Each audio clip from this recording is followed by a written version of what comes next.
Alright, so this one's a request to make a modern looking blade. I think I can get it out of this piece. Let's see. If not, I'll use this piece. Or let's see. Actually, I'll use this piece.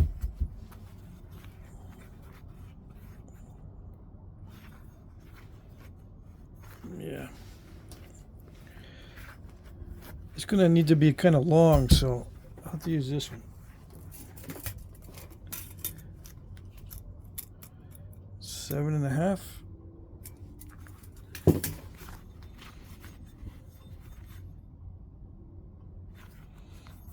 Yep. Let's see.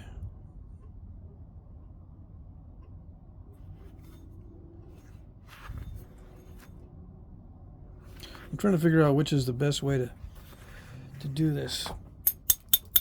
There's going to be a lot of waste. Yeah, unfortunately.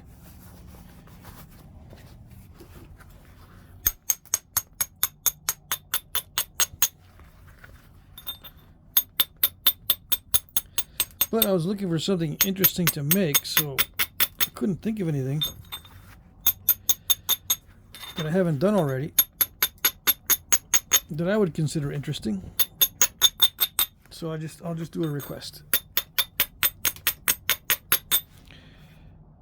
Now, why can't I think of anything interesting myself? Well, mostly what I like doing is small points. So if I did what I wanted to do, it'd be all small points all the time.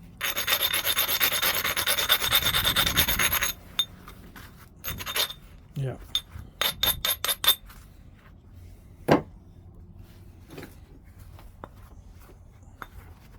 I don't know.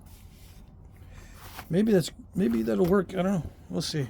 I'll probably do that this winter. Because I'm not going to be doing a lot of large spalling, I don't think. Right now when the weather's good, I can do this large spalling and I can work obsidian and do all kinds of stuff. If I can get big flakes off of this, it won't be wasteful because I'm going to be putting these flakes into the heat treat. If I can get large flakes. Like this, yeah, that's large enough. Yep.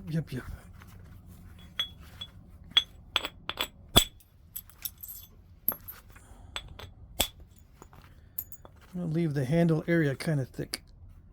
Yeah. I should not have taken that out before I started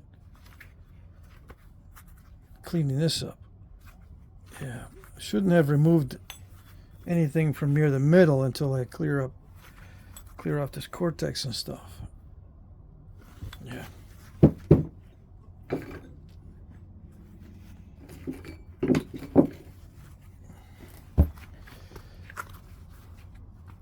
Yeah, I think it'll work.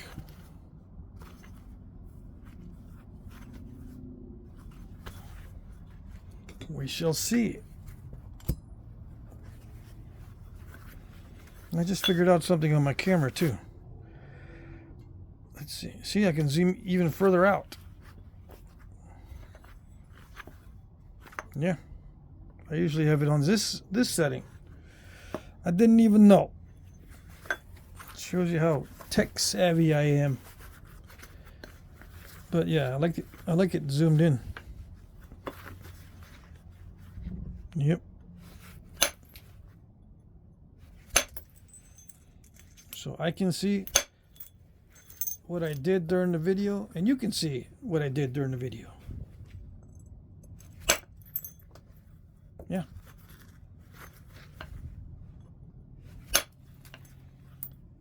Isn't that the whole goal? The whole goal is to see.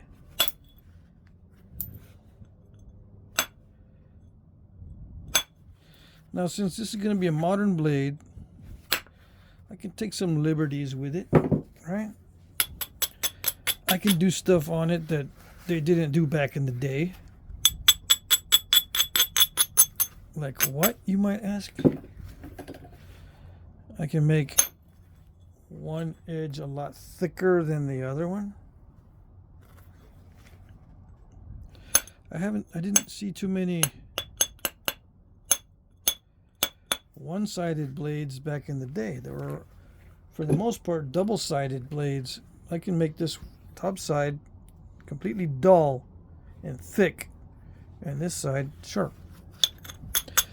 They didn't do that back in the day. They like to sharpen both sides. I'm trying to think of a point that is sharpened only on one side, and I'm having trouble trying to figure that out, or trying to remember if I've seen one like that. I don't think there's a particular style that's sharpened only on one side. I know that there's some that are wonky and they're not symmetrical, but I think they're all sharpened on both sides.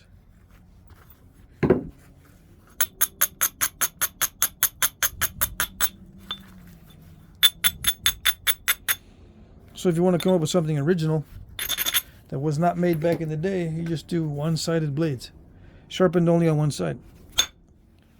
Yep.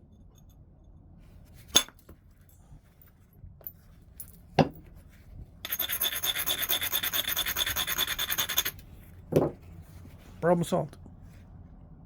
I don't know who I just saw, but I saw somebody posting an original point design. I think it was on Instagram.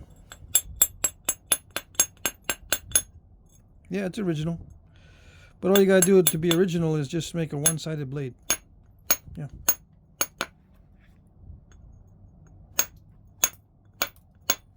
Of whatever design you want.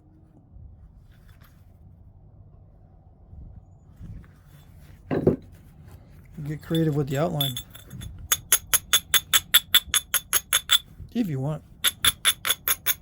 Well, to make it, you know, specifically your idea, yeah. A knife blade, sharpened only on one side.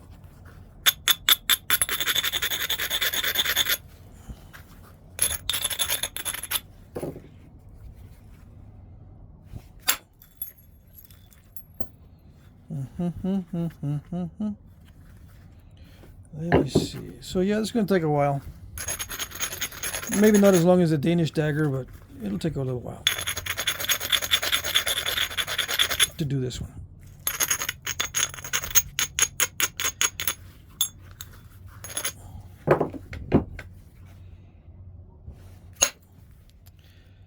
Yeah. It's going to take a little bit of a different approach.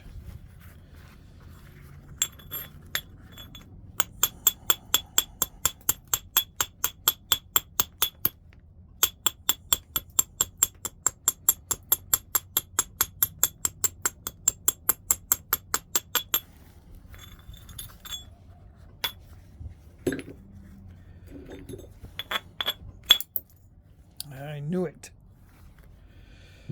I didn't want to hit it hard, so that's what I get. But I figured, it'll just go. It'll flake. Don't worry about it. Yeah.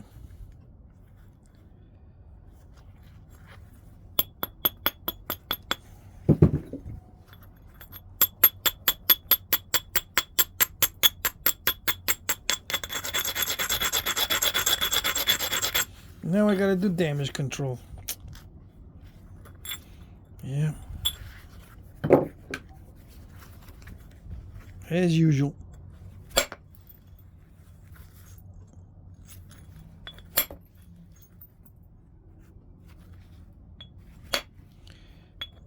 As usual. I might leave some of that cortex on there. How's that?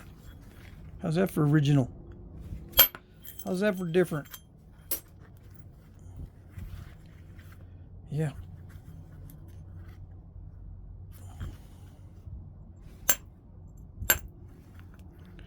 Although I do know of blades that have cortex on them in the archaeological record.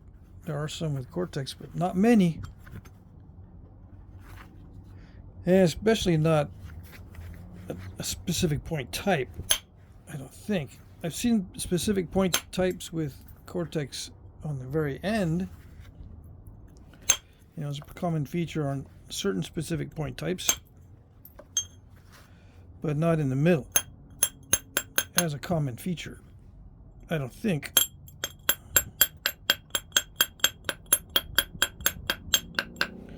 Makes you wonder, why didn't they put the cortex or leave the cortex in the middle like this? Why not?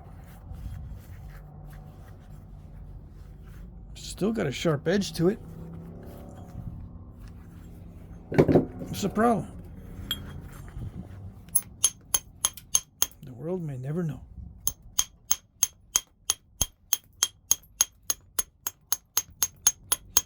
I got a nice big flake today that I was going to do something with, but I don't know yet. I did some spalling and I got a big long blade, and then I remembered someone asked me to do some blade work. Knock off some big blades. There's a guy on YouTube that does those blades. His name is something Viking or Wiking. I'll put a link in the somewhere to his channel. That way you can see blades being made by someone who's had practice. I'm gonna have to practice up if I do those. You know how I hate practicing up. Yeah.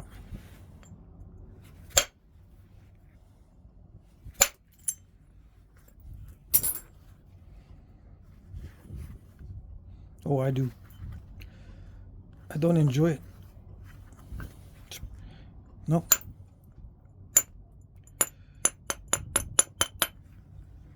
I like the result of the practice. Oh, yeah.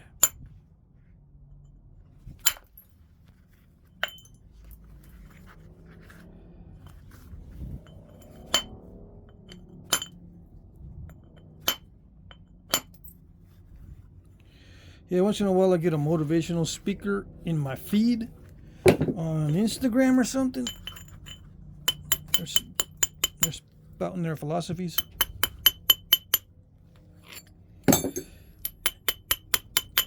Usually BS, but it's motivational BS. So I guess it's worth some money, right? You pay your money to get motivational BS. Anyway, he was saying something like, the brain doesn't know the difference between perception and reality, because scientists have conducted tests and the same parts of the brain light up if you're imagining it or learning about it. Same parts of the brain light up. So, is the brain actually seeing reality or seeing what it's imagining?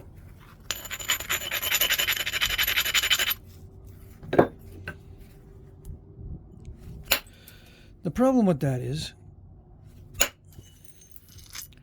how do you know to make the statement the brain does not tell the difference between, or cannot tell the difference between, reality and perception?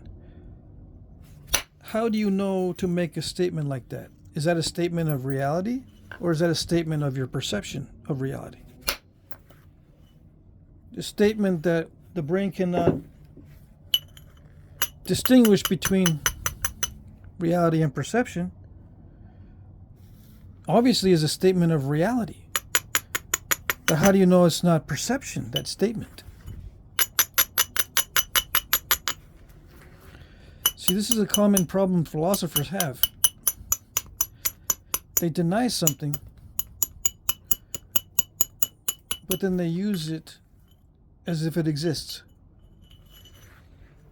They're denying the ability, or potentially denying the ability of the brain to see reality, and yet they're speaking as if that's a reality.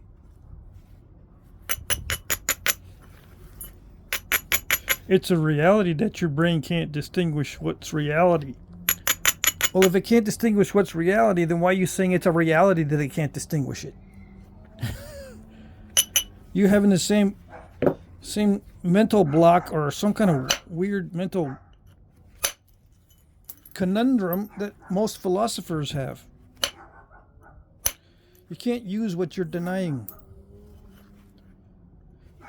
If the brain cannot perceive reality, well, there's no way for you to make the statement that the brain cannot perceive reality, because that's a statement of reality, obviously.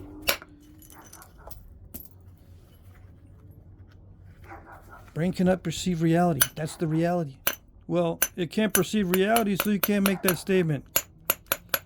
Oh, yes, I can, because I'm a philosopher. I'm a motivational speaker. I'm into motivational BS. Yes, I am. So I got philosophic license. That's what they're thinking, obviously, in their brains. If they have any.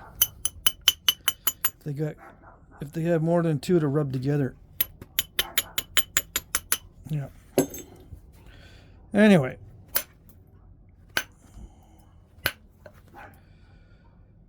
What do we got here? I'm trying to talk smack about philosophers while I'm trying to do damage control on this. Yeah. Anyway, that's the kind of stuff I run into. I don't know if it's a fun thing to tell people to pursue study of logic. Pursue the study of logic and reasoning. The truth will set you free.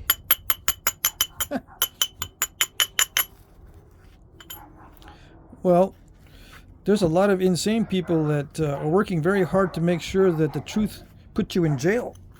Yeah. So how does that work? How do you figure that one? The truth will set you free when all these people are trying to put you in jail for telling the truth. How does that work?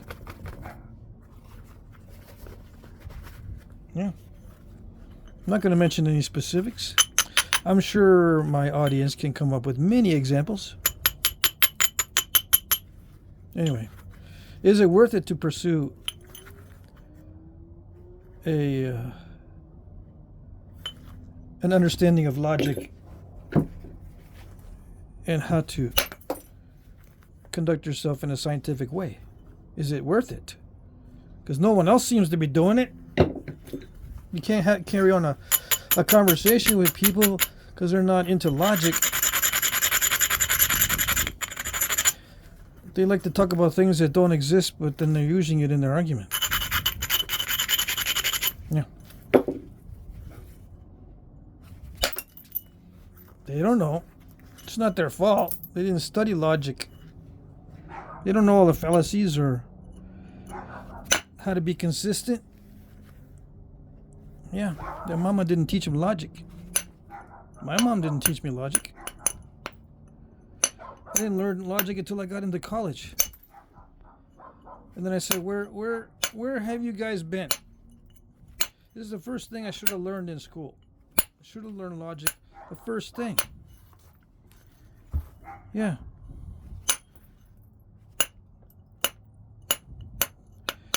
Now, some people say there's a reason for that. There's a reason why you're not taught or trained in how to reason properly or use a scientific method properly. There seems to be more than one scientific method. Yeah. And you got to do the right one. Yeah, because there's one that's correct and one that's not correct. So they say.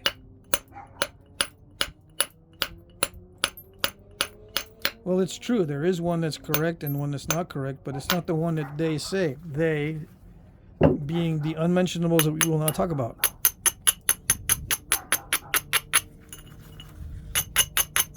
Yeah.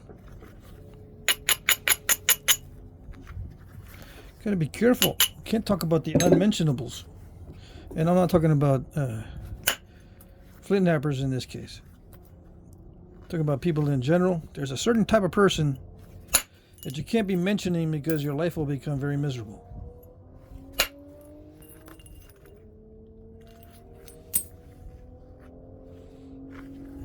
Yeah.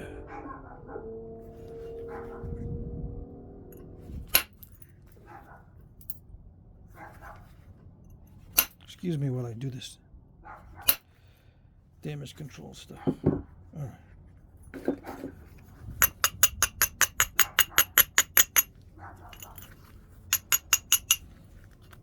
Talking about crazy people, in case you can't put 2 and 2 together there.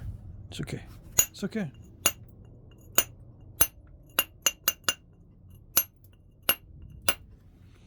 They look normal. They walk around amongst us. A lot of them are vacuuming up all the money. Yeah. Motivational BS. These people are not sane if they're spouting BS that they know is BS. Because a lot of them are exceptionally smart.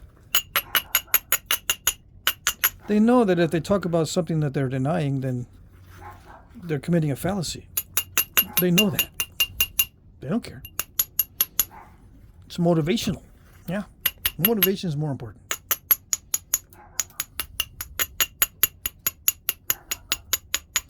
Gotta have motivation. You don't want to be nihilistic. It's funny how you read about this stuff. Can't be nihilistic.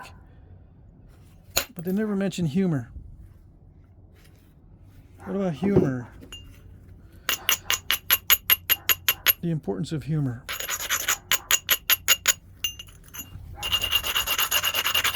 They don't talk about that. If someone's not talking about humor, it kind of gives you a clue as to if they're sane or not. Because you know that people who are not playing with a full deck are not very humorous. Yeah, it's one way you can tell. Yeah, they'll laugh and giggle and stuff, but they won't laugh and giggle at stuff that is actually funny. It'll be weird stuff, sometimes sadistic stuff. Yeah. That's what they laugh at. So, it kind of gives you a clue. So they don't want to discuss humor because once you start looking at what they laugh at, now you know. They don't want you to know. Yeah. Anyway. Is it coming along all right? It's coming along all right, but I don't know if it's looks like it might not be a big enough piece, but I don't want to waste these pieces. I'm getting some good flakes, but these are really tiny for the most part. Because what I'm doing is I'm preserving the biface. I'm not trying to get big flakes off. I tried that once and I had to damage control it. So I'm not going to be able to, just big flakes off. I've got to whittle this down little by little and make sure I don't break it. Yeah.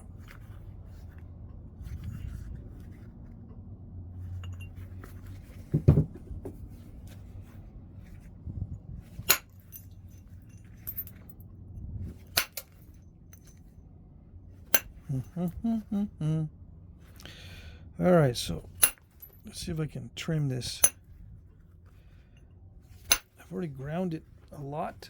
I might be able to trim it, get that cortex off. I don't know. It's dicey.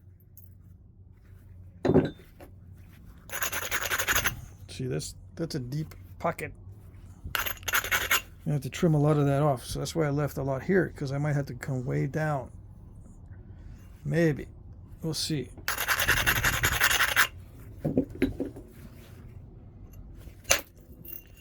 Oh, it's so nice. Yeah. I tried so many times to do that with other stones. Skim off cortex like this. This is a raw piece, by the way. With other types of stone, I try to do that. It goes, nah-uh. No, what are you trying to do? I don't like to be skinned. It's a form of torture. Yeah.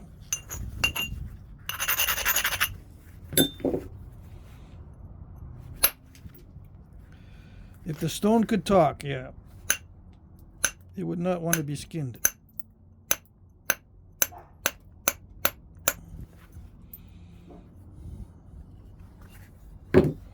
Oh well. It can't talk. Even though it's trying to tell me that it doesn't want to be a knife.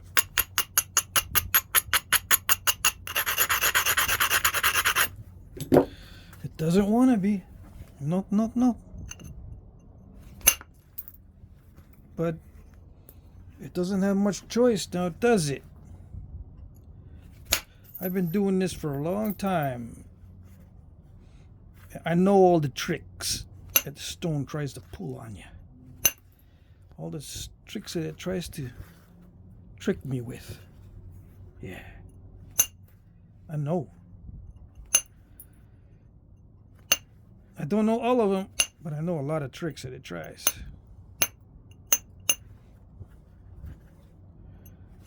I like the ones that don't try too many tricks. Yeah. This one's not trying too many tricks. This is behaving.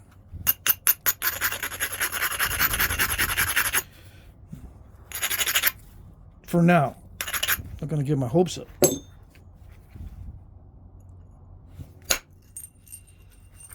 I'm not going to get my hopes too high.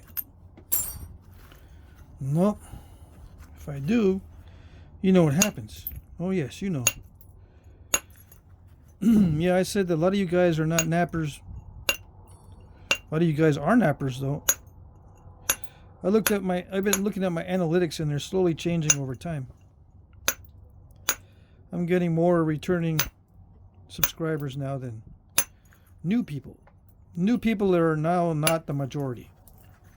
Majority of my return viewers are actually subscribers.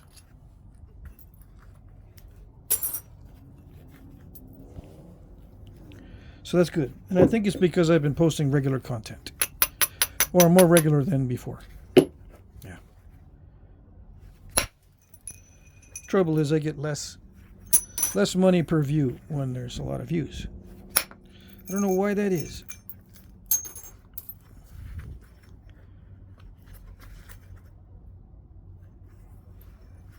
Also, with my new videos, I tend to cut out as many of the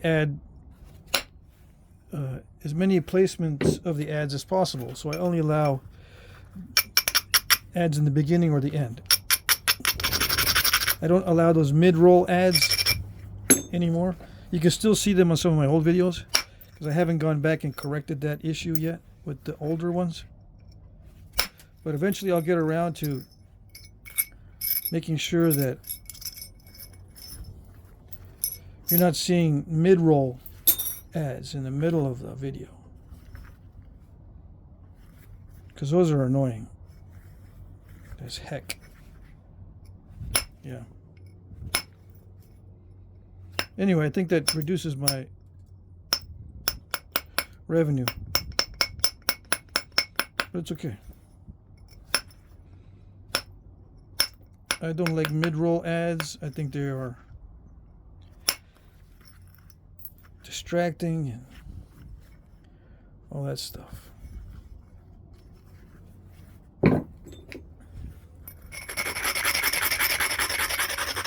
I can't take it for granted that this is napping easily. I've installed a curve there. I do want to take some of this off the end. Let's see. I don't want to leave it too thick.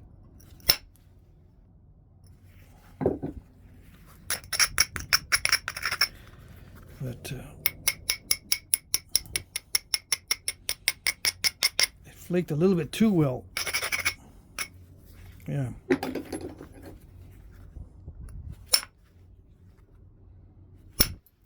Come on.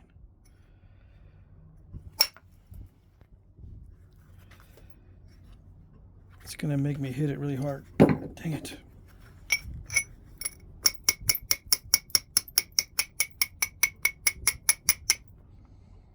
See that? I didn't want to hit it hard.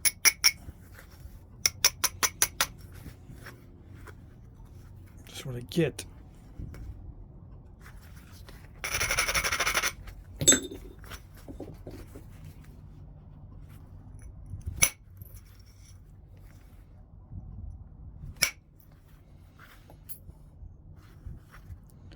It makes me do the risky damage control. Not just damage control, but the risky type.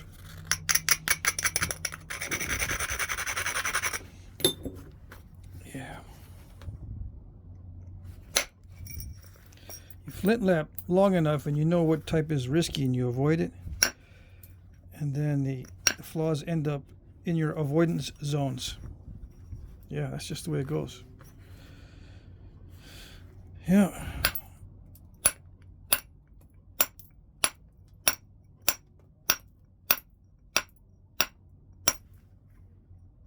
The avoidance zone. It's a flint-knapping term. You didn't know? How long you been flint-knapping? You didn't know the errors wind up in your avoidance zones? Some strange reason. That's not really that strange. It's because you're avoiding the area. So they stay there.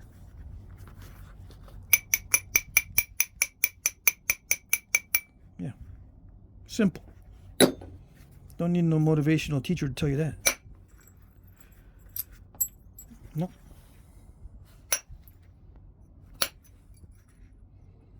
I used to like motivational speakers because they were motivating. And then you find out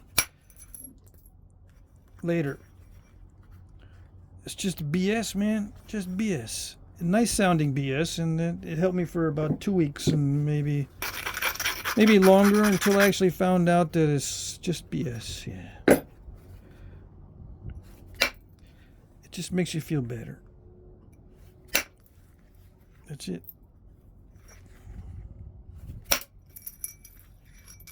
So the point that the guy was trying to make with this reality and the perception thing was that if there isn't any difference, why not create a beautiful reality in your mind for yourself? Yeah, create a beautiful reality. Since you can't really tell a difference, you can create a reality in your imagination. You can see where this is going? Can you see where it's going? I can see where it's going. I'm not talking about this. I'm talking about creating a reality in your imagination. Does this sound familiar? Especially when people start becoming activists in areas that we shall not mention. Yeah, see where that's going, huh? I know you do. So I made a little comment. That was nice, though. I didn't really leave a harsh comment. Should have, though. Should go back to my old Twitter days where I was arguing with people. Arguing. Yeah, it's true. You know someone has lost the argument when they start to attack your character. If you're arguing with someone, and they start calling you names, they've lost. Or they start doubting your motivations, or saying that you've got some sort of agenda, or you're not sincere, or you're acting in bad faith. That's a good one. That's a big one. Acting in bad faith. They know you. They know how your brain works. Because you appear to be blah, blah, blah of bad character. Or whatever. They'll just come straight out and say and call you names. They've lost the argument, but they act like they just won it. And they're entitled to call you those names. Because they have some sort of knowledge. Yeah.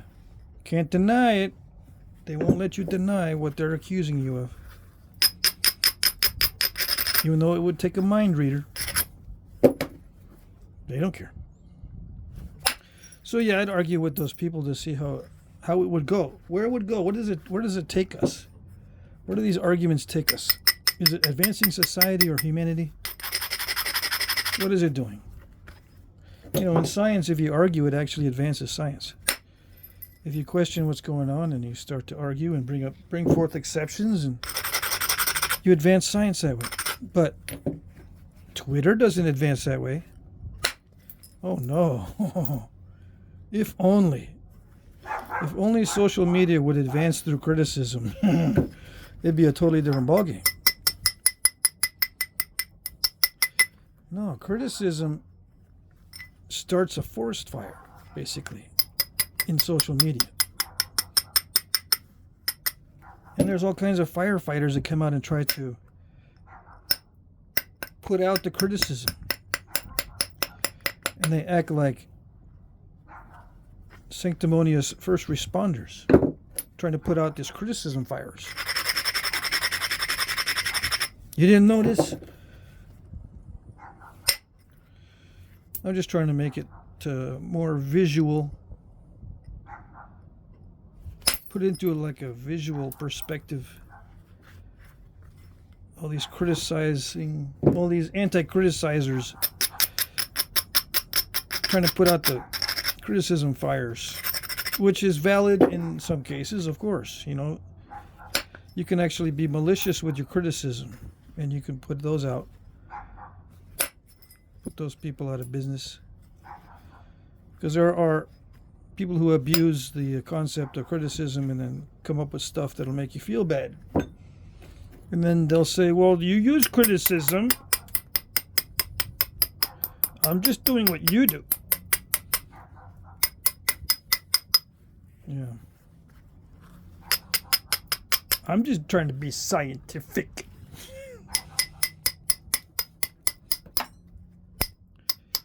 Because that's what you said. You know, they'll tell you, you said that criticism was a good thing, so I'm going to start firing off all these criticisms of you and your character. Because you said it was good. So there you go. Yeah, that's what they'll do. You know the types. Anyway. Let's see, where am I going with this? Is this going to be productive, or am I going to mess this up?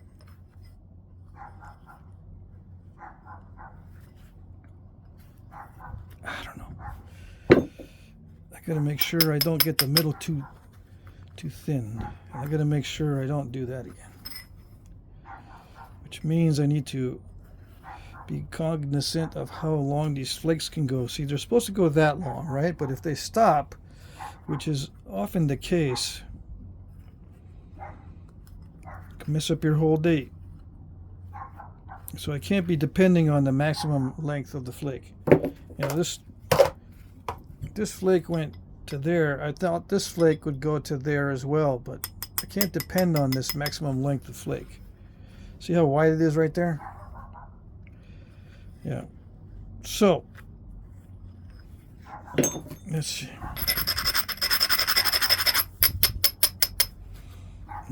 Gotta get rid of that spot. I don't have to get rid of that spot. Let's see, does this feel okay? Yeah, it feels all right. Yeah. Feels all right.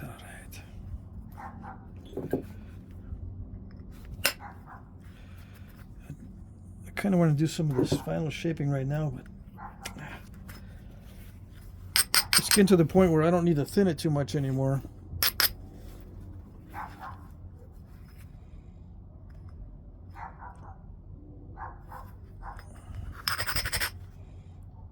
Let's see what happens. I'm just going to try this. Nice. Okay. I was hoping they would do that. See, that's luck. That is luck.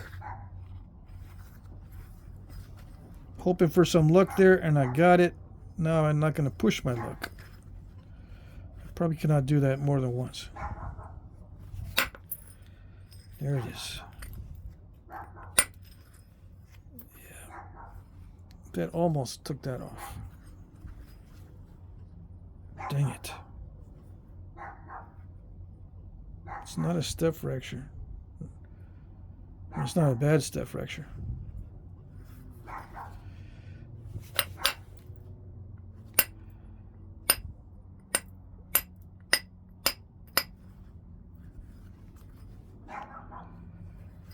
Yeah, those are almost impossible to get out because I can't get them out from the other side. So we'll see what happens. Dang it.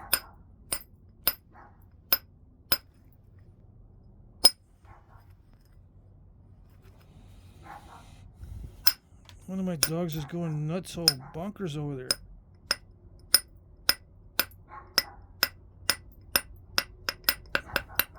See, if they see a cat, that's it. They won't hush up for a long time. Or that one won't. He'll see a cat go up over the fence and then he'll just probably think the cat's still there, mocking him from behind the fence. Or from behind the wall. We got concrete walls separating the properties. He probably thinks that cat's right back behind there just laughing at him. Yeah. Cat's long gone, buddy. You got better things to do than hang around and laugh at you.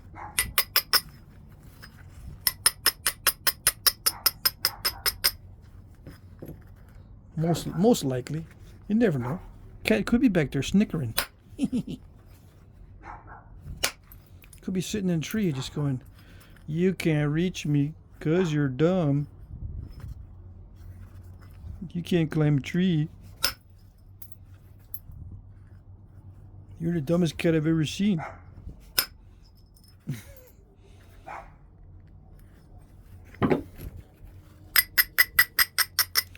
Yeah, the cat thinks the dog's a cat. Cat thinks the dog is a dumb cat. Dumbest cat. Can't even climb a tree kind of cat. Yeah.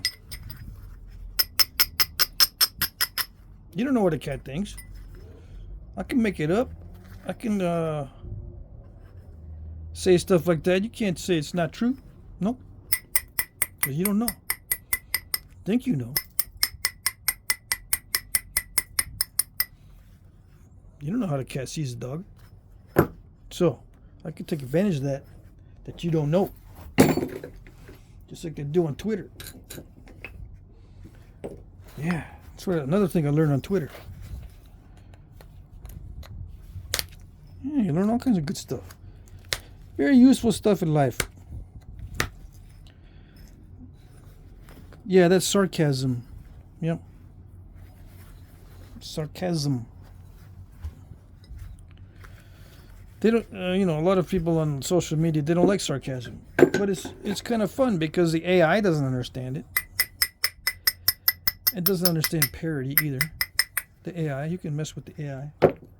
With the algorithms and stuff, and you don't understand it. You got to be careful, though. Because algorithms, I think, if they don't understand something, they err on the side of caution and ban it. They don't understand it. They're sneaky AIs. They don't understand it, they ban it. Why did this get taken down? Simple. The AI couldn't make heads or tails of what that was. So in that case, sorry.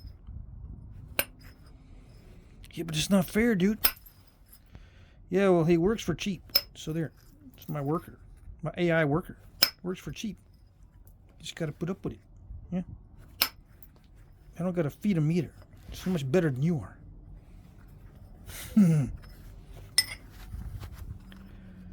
Don't complain or nothing. And if something you don't get it, just bans it. Yeah. That's it. No more worries. Solves that problem. Yep. That's the future. Yeah.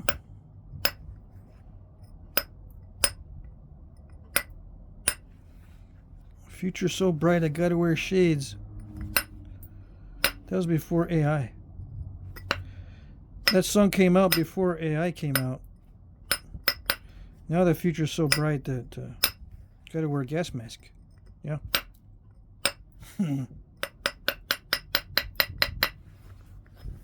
Yep.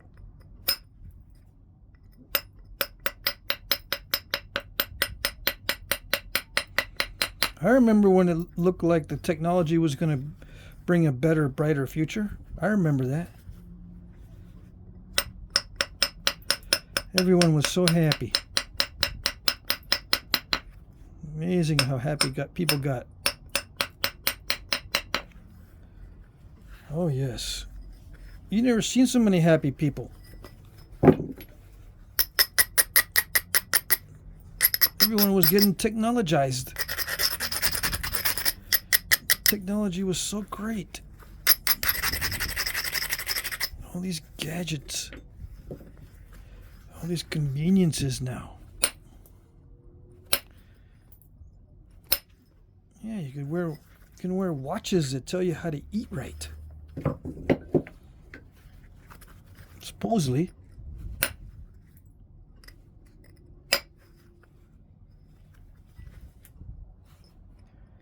Count the calories for you. Yeah.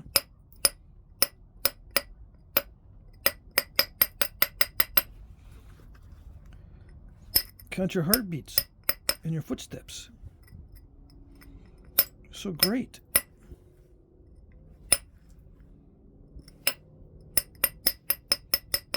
Then you find out that all this information on you, your diet, your heartbeats, your footsteps, your location, your surfing, your preferences for your searches, stuff you buy online, all that stuff was being recorded in permanent databases.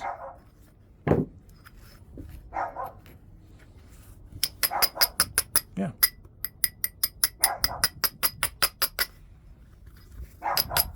And then what happened? Well, no one knew about that right away. They're still too busy talking with each other online, having a good old time because you're sharing information. Well, I don't care really. They started looking into it. Many people didn't care because it was so convenient to be able to share information and figure out stuff and Google it online, and you'd be an instant professor. Instantaneous learning. Then you find out that all these crazy people are calling that space their new home. Oh yes. Their new amazing.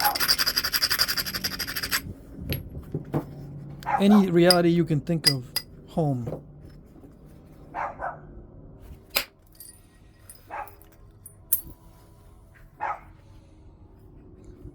So now we got them all in there. They're firmly anchored.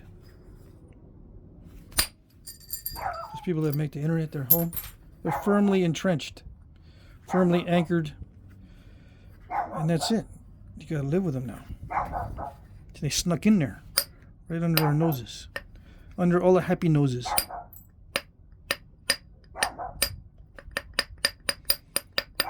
So now all the happy noses are getting sad.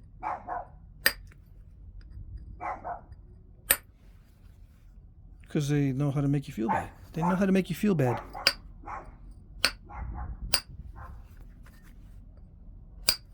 Yep, you can block them. You can get into your own little echo chambers. But you know, they ruined it. Because now you got to echo chamber yourself to get away from them. Yeah. I got to admit, I only follow certain people. And if anything weird comes into my feed, I block it or get rid of it. So I echo chamber myself, and I don't talk to anybody that's not playing with a full deck. But what am I missing? Is it just FOMO or am I missing stuff? Am I really missing it, or is just imagining it that I'm missing it? What discussions am I missing?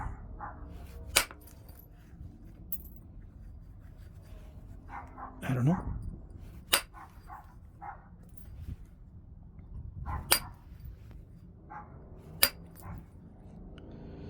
I look all the time for Flintknapping and archaeology stuff.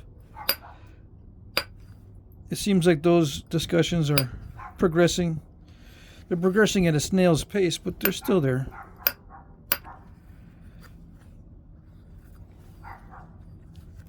Yeah, it's even with fast technology, the discussions are, they're not really progressing very quickly. Everything gets repetitive pretty fast.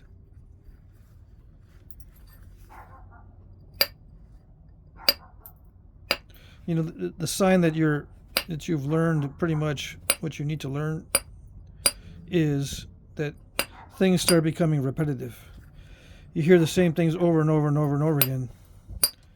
That's when you know you've pretty much topped out on the learning. Yeah, not much more there.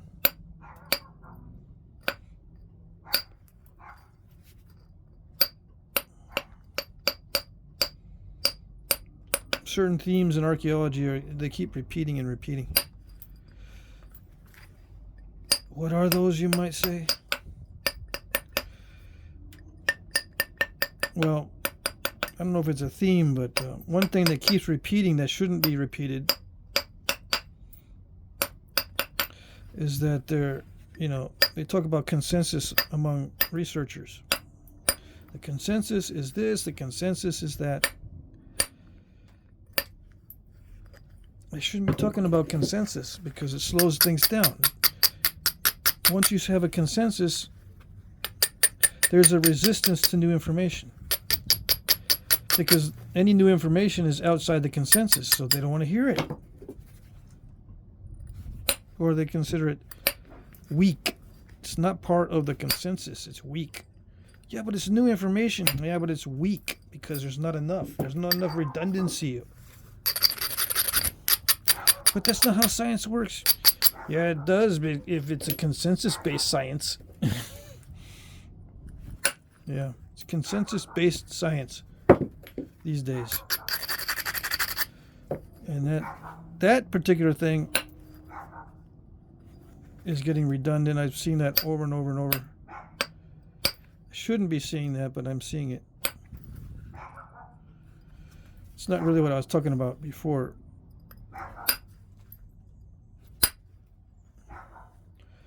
But yeah, they haven't, anthropology, archaeology hasn't really explored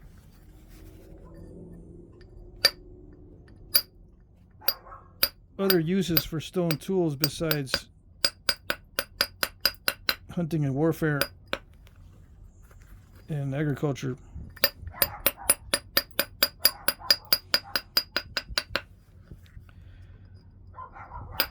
We know that they must have used stone for other things.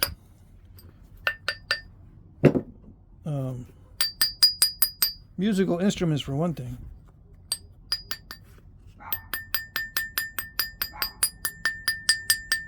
Yeah, if you heard that, what's to stop you from making an instrument out of a biface? It's so easy. It's a tone. It's so easy to generate tones from these things. Are you telling me there was no bifaces used as musical instruments? But how do you know these things? There's no experimentation on it. All you get is the same old all the time.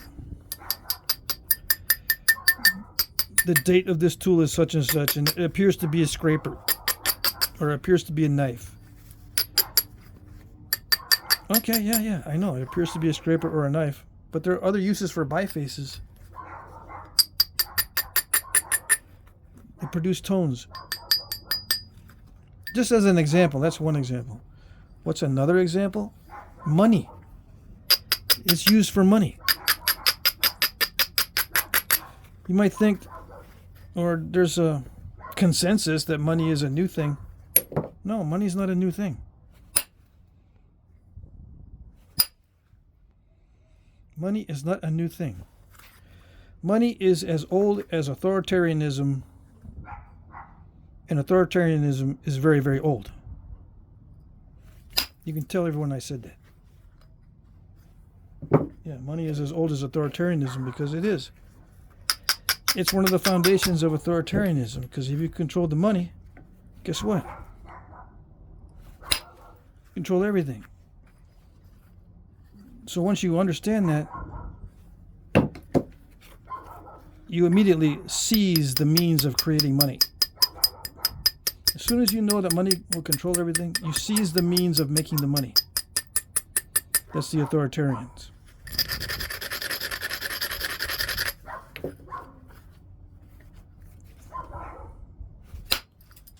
So then you have control.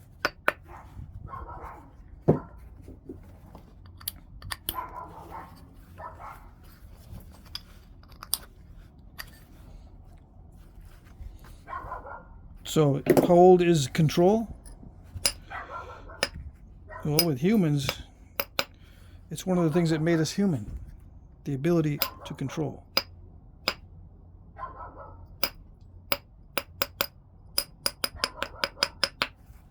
Yeah.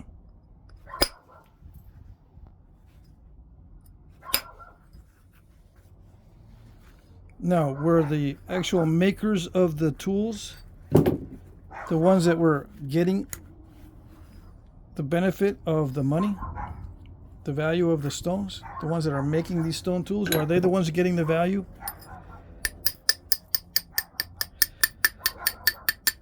I think you will know the answer to that question.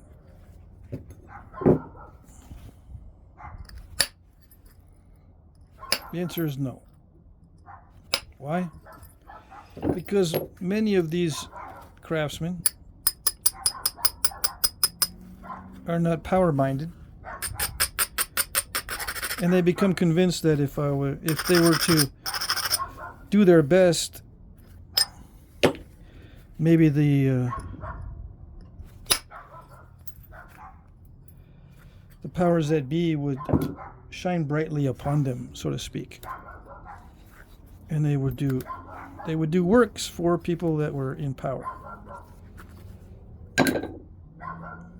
Real or imaginary. So they hand over the works to somebody else. Yeah. They were convinced that that was the right thing to do. If it was made as money, you hand it over to someone else.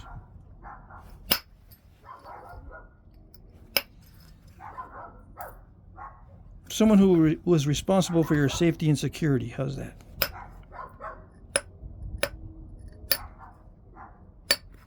Put someone else in charge of your safety and security, and you give them all your money. Yep.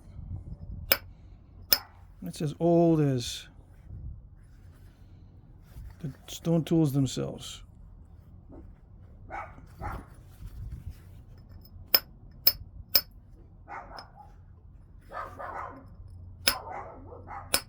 In my opinion.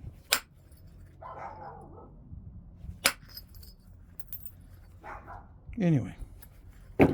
I gotta focus now on this.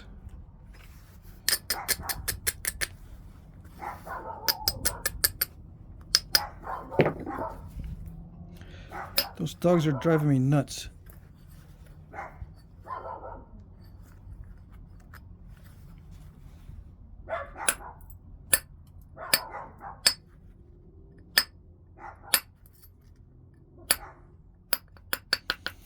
I'm gonna trim down the midsection more in a little bit. Yeah. Now I'm just gonna work on that blade here.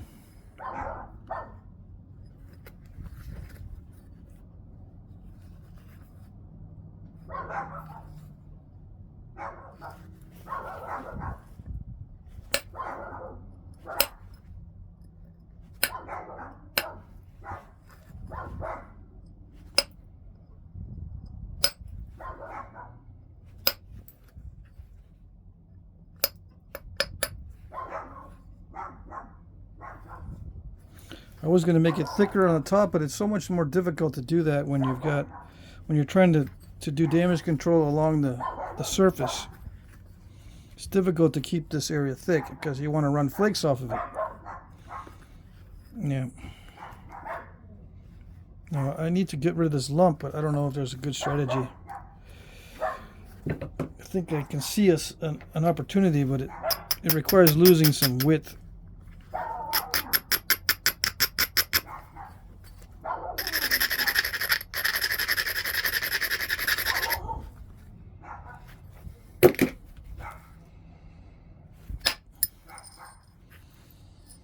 Nice. That was a critical one. That thinned it down in that area. Yeah. Okay. So now I just got to touch it up a little bit. I got rid of the step fracture in this area, whichever side it was. It's an hour. I am going to continue. Yeah.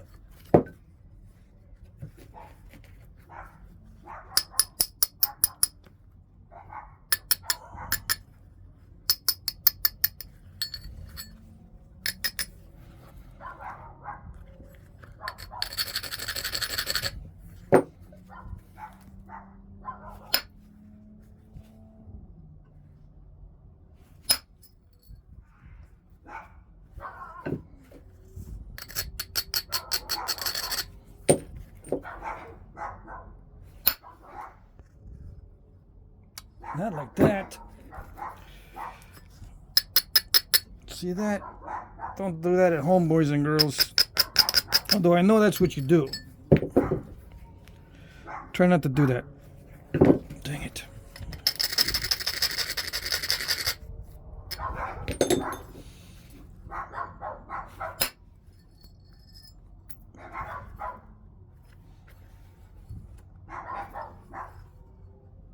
Oh, I know. There's some cats doing their singing next door.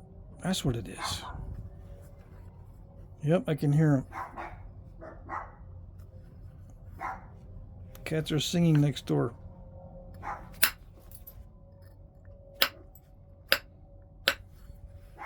So the rest of this I'm going to finish out with pressure no matter how it comes out. So now I'm going to be focusing on this area.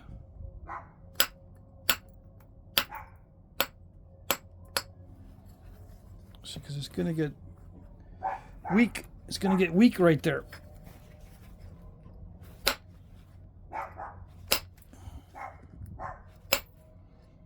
This is where indirect percussion can really help, because it removes flakes without much shock.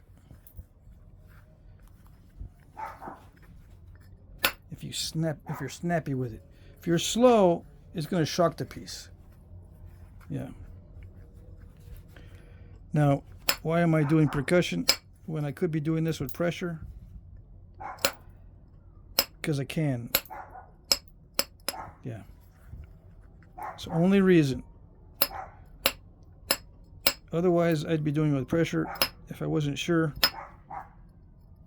that I could do this with percussion.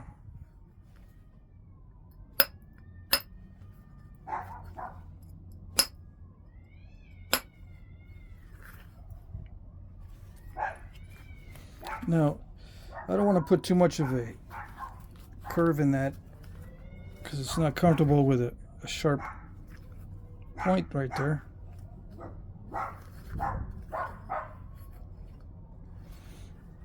Alright, so this next stage is pressure. So what do we talk about? We're going to talk more about stuff? No, I'm not going to talk more about stuff. Actually, what I'm going to do is I'm going to switch to the smaller percussion tool. I don't want to take forever with the pressure.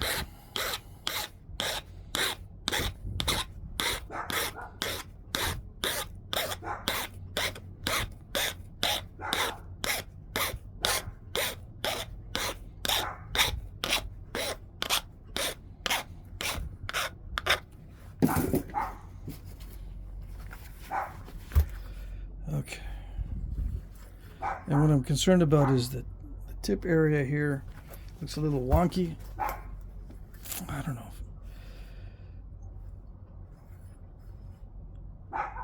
Yeah, I'll go with the pressure.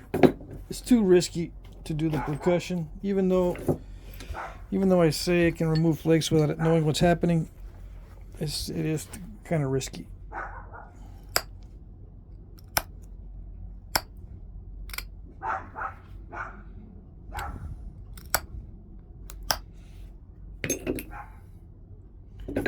Spatula tool, yeah.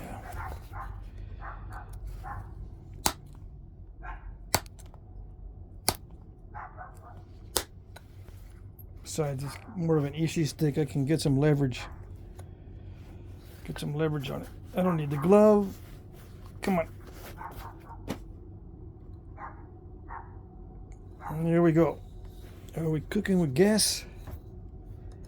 Yes.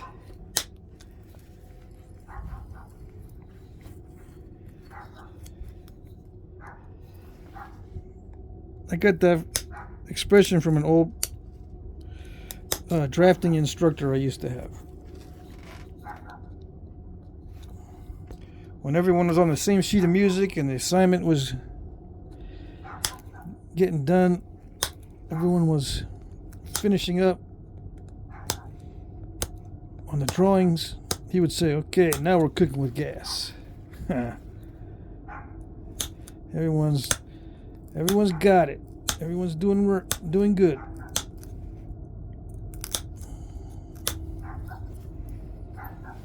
Everyone understands the assignment and working away like little busy bees. Oh yeah. I think the expression is busy beavers. Yeah.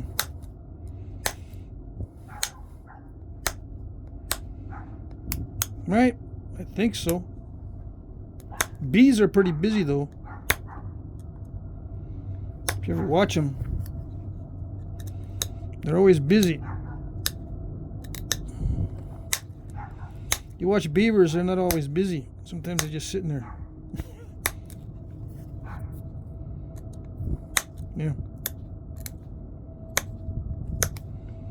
You might say, well, sometimes a bee is just sitting there too. I've seen them just sit there.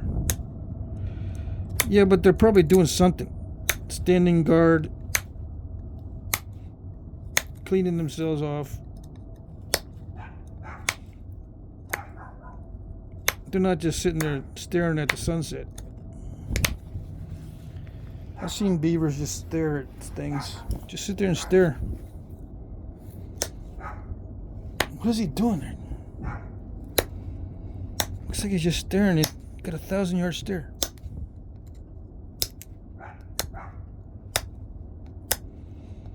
Bees are busier than you, dude. Not living up to your reputation.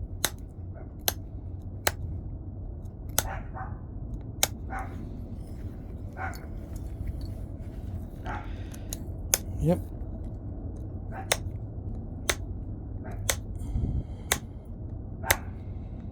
Why did I watch those beavers? I wanted to see how they work the wood with their teeth. They say you can make a knife with a beaver tooth or with beaver teeth. I have not found that to be the case. Yeah, you can make it. You can make one. You can have a knife with a beaver tooth blade, but as soon as you put it to work, it's snappy-ola pudding. That tooth will snap. If you got just the teeth in the blade there, or in the haft, it'll snap. Not good for nothing. Now, if you still have the jaw attached, or you still have the teeth within the jaw, I can see where you can kind of use the teeth as little chisels, but it's still, it is not, your hand is not as powerful as the beaver jaw, and you're not going to be digging through wood. Now, you can use green wood, fine, but your grip is nowhere near as powerful as that beaver jaw. I've seen them use their jaw and use their teeth, and they scrape away at the wood very fast. And it's actually the bottom teeth that do a lot of the work. The top teeth hold anchor, and the bottom teeth, right? Right. It's the bottom teeth that go.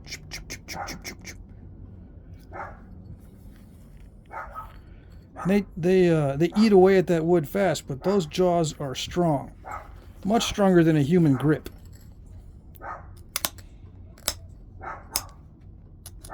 So if anyone can show us carpentry using beaver teeth, I'd like to see that, because I've tried it and I didn't get anywhere.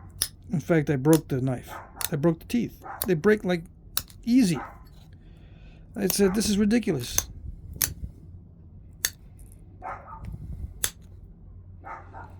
They've got to have the force going in a certain direction. These teeth do not have high tensile strength. They have high compressive strength. But you've got to have the force going in a certain direction, or the tooth's going to snap. Just like stone. Stone has amazing compressive strength. You can put hundreds of tons of pressure on a stone, nothing happens. But as soon as you try to bend it, snap, it'll snap.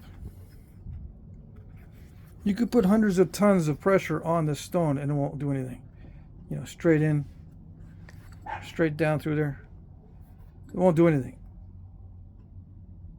As long as it's evenly distributed, right? If it's focused, yeah, it could crack it. But evenly distributed, it doesn't do anything. But you bridge this and you put pressure in the middle, it snaps with hardly any poundage.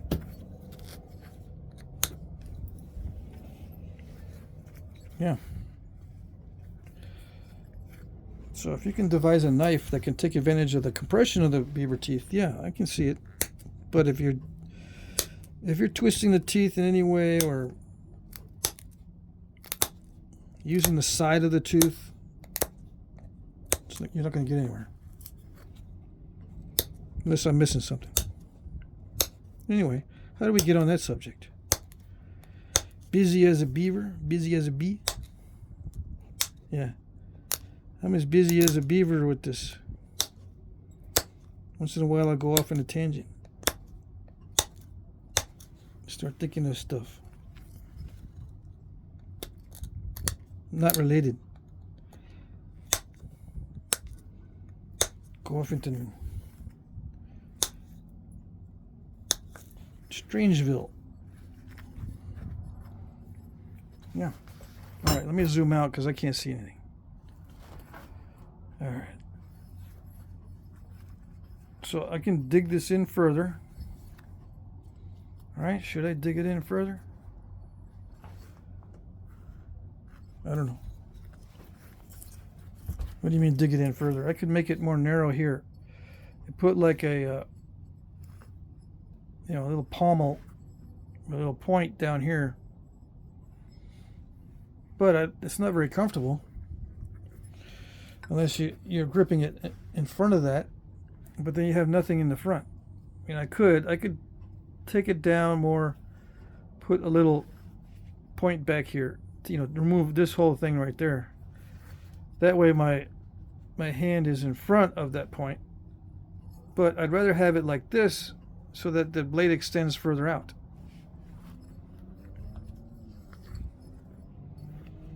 And I left it wide here because it can be resharpened. And it'll get more narrow, but it needs some heft in it to start with. Yeah. That's my excuse. Heft. Needs heft. Yep. I'm working on this step fracture back here. See if I can get it. I got one on both sides right there. See, I got this one right there. And I got one on this side. Let's see if I can take care of it.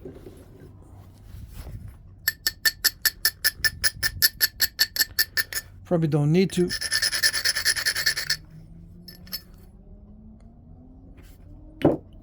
There's probably some superfluous activity.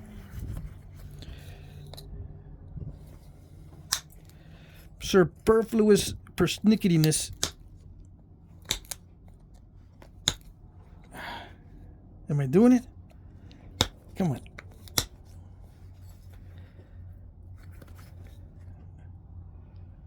Yeah, I'm trying to get it with the least amount of effort. Come on. I know you can focus. There it is. I'm picking at that, but it's not doing any good.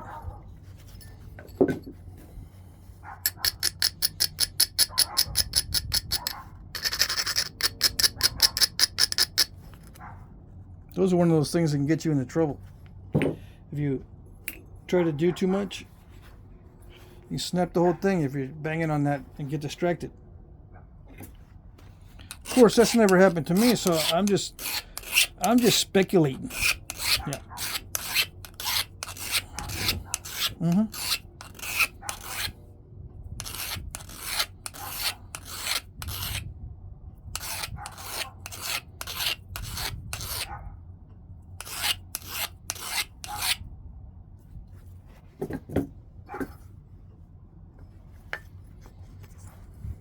All right, here we go.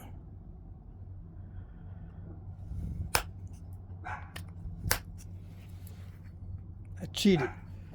You see what I did, right? I popped a step fracture into the face of that and then popped it out from the step fracture. Yeah, that's the way to do it. Gotta cheat.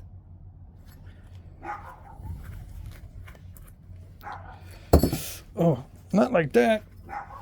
Gotta make sure there's no... Let's see. Yeah, I got a phone call. Who's calling me? Yeah, it's still on. Sometimes I can't tell if the camera's still on when I get a phone call.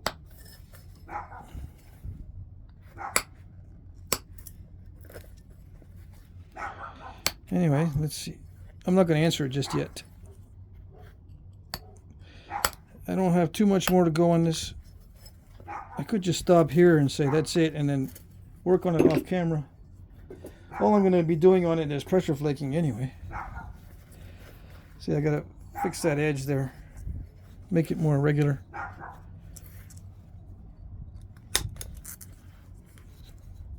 Yep.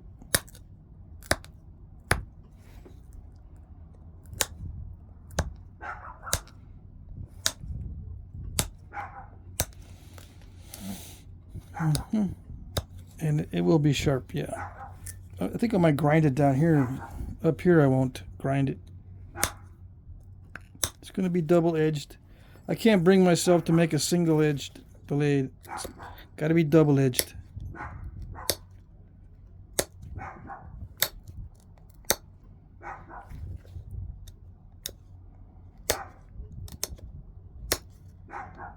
can't bring myself to leave it all wonky. It's got to be straight or have a nice curve to it.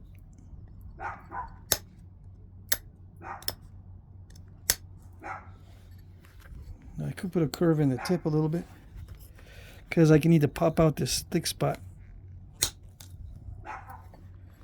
And give me an excuse to put a little curve near the tip.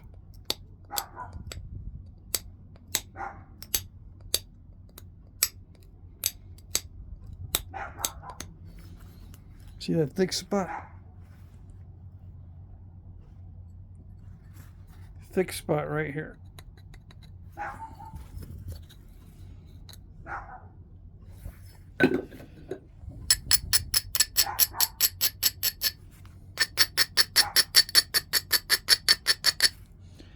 So yeah, I can take back the edge a little bit there and it won't look bad.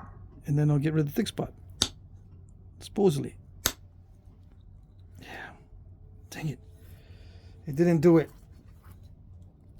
It's too thick for this wimpy little pressure flaker. It's just a 16 penny nail, I think, not a 20 penny. Maybe I can get it with the other pressure flaker.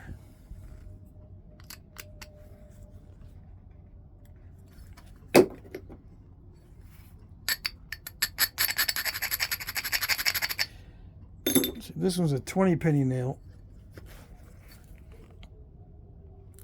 Or a spike nail. Can't remember now. So that one did it. And I narrowed this tip down too. Nice little flake. Let's see.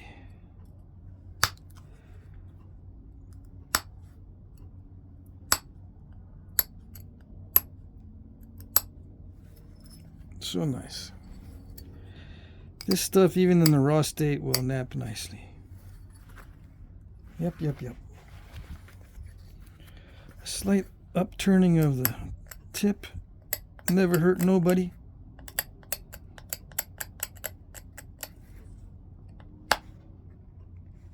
That's what I see. And now there's a thick spot on this side.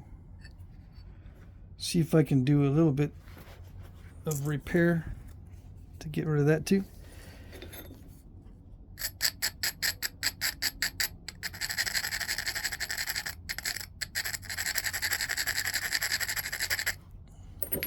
They didn't call back, so not important. That phone call was not important, huh?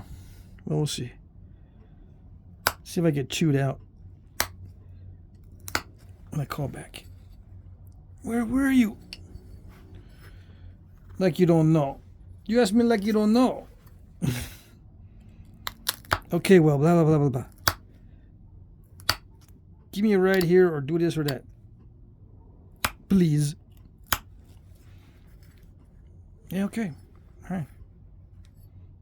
That's why I'm here. Yeah.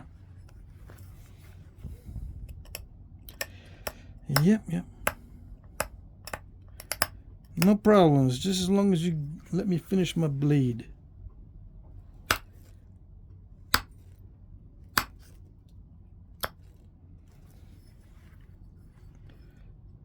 Now, I've interrupted my flint napping before. You guys that have been watching the channel, you know, I'll just cut it off if I think it's an emergency. I'll just stop the napping and go right to the phone call.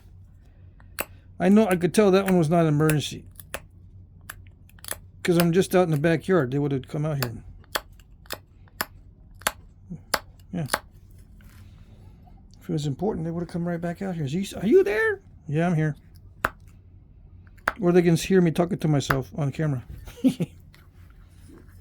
Yeah. All right, so I hope that satisfies the request to some extent.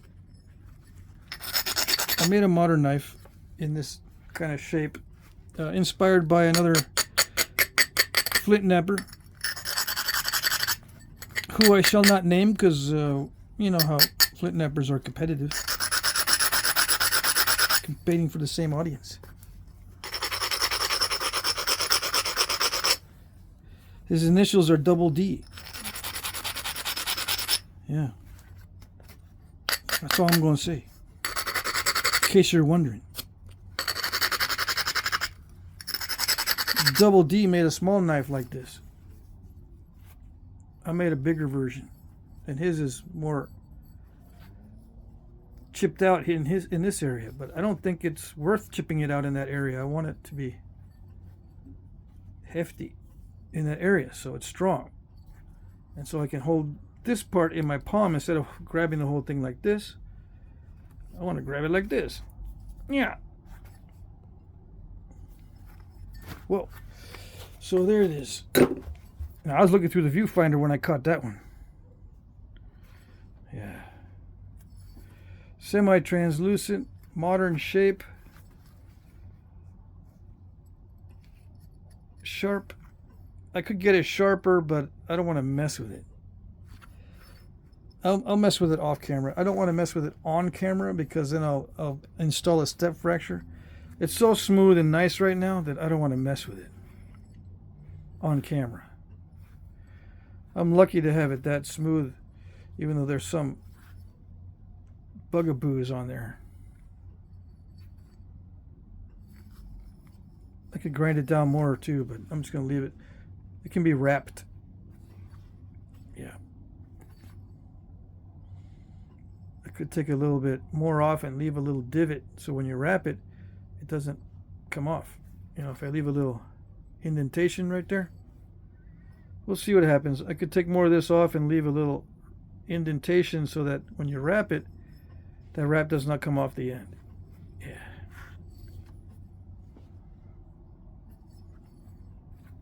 So I'm going to be using the blade this way or that way. It's sharp on both sides, but normally you'd be using this side, right? So I left it thick. So when you resharpen, you got lots of room. And it'll eventually look like a fish flayer. Yeah. It might even go straight out after a while. After using that blade, it'll go straight out. Like that. And it'll be maybe a spear point. Yeah.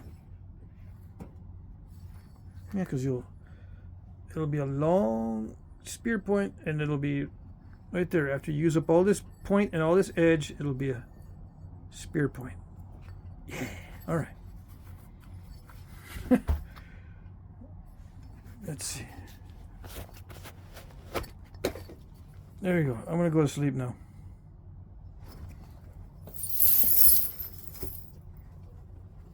I'm glad this piece worked out and I didn't have to knap that other big piece. I'm going to save that for something else.